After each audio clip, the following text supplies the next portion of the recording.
আজকে হচ্ছে এপ্রিলের 8 তারিখ। গত বছর আমি মের প্রথম 1 তারিখে দিয়েছি।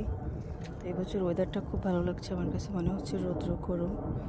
তো আমি আজকে সবগুলো গর্ততে সিমের বিচি দিব। তো আমি গতবার লাইন করে করেছি, এবার একটু ডিফারেন্টভাবে করেছি।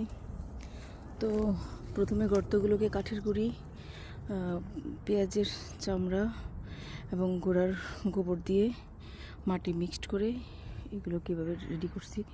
আর এখন মিরাকেল গ্রো মাটি দিব এবং তার সাথে এই যে শুকনো কাঠের গুঁড়িগুলো মিক্সড করে তারপরে আমি বিচিগুলো এখানে লাগাবো।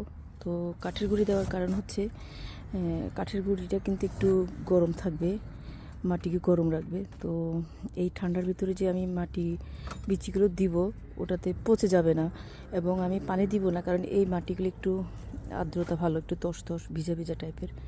আর কাঠের গুঁড়ি দিলে ব্যালেন্স হয়ে যাবে, বিচি পচে যাবে না। হয়তো একটু লেট হবে উঠতে, কিন্তু ঠিক আছে তারপরেও। তো যাই হোক, অলরেডি আমি গর্তগুলো করে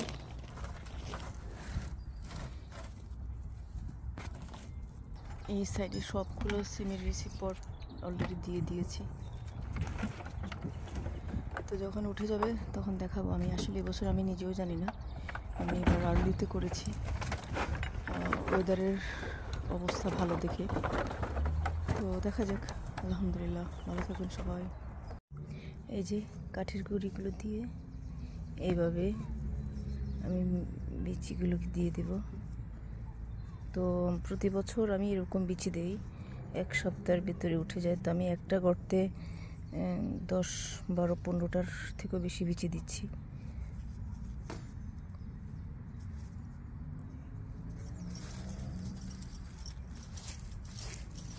একটু মাটির ভেতরে দিয়ে দিচ্ছি, কারণ ঠান্ডায় কাঠের গুঁড়িতে গরম একটা ভাব পাবে, এগুলো উঠে যাবে।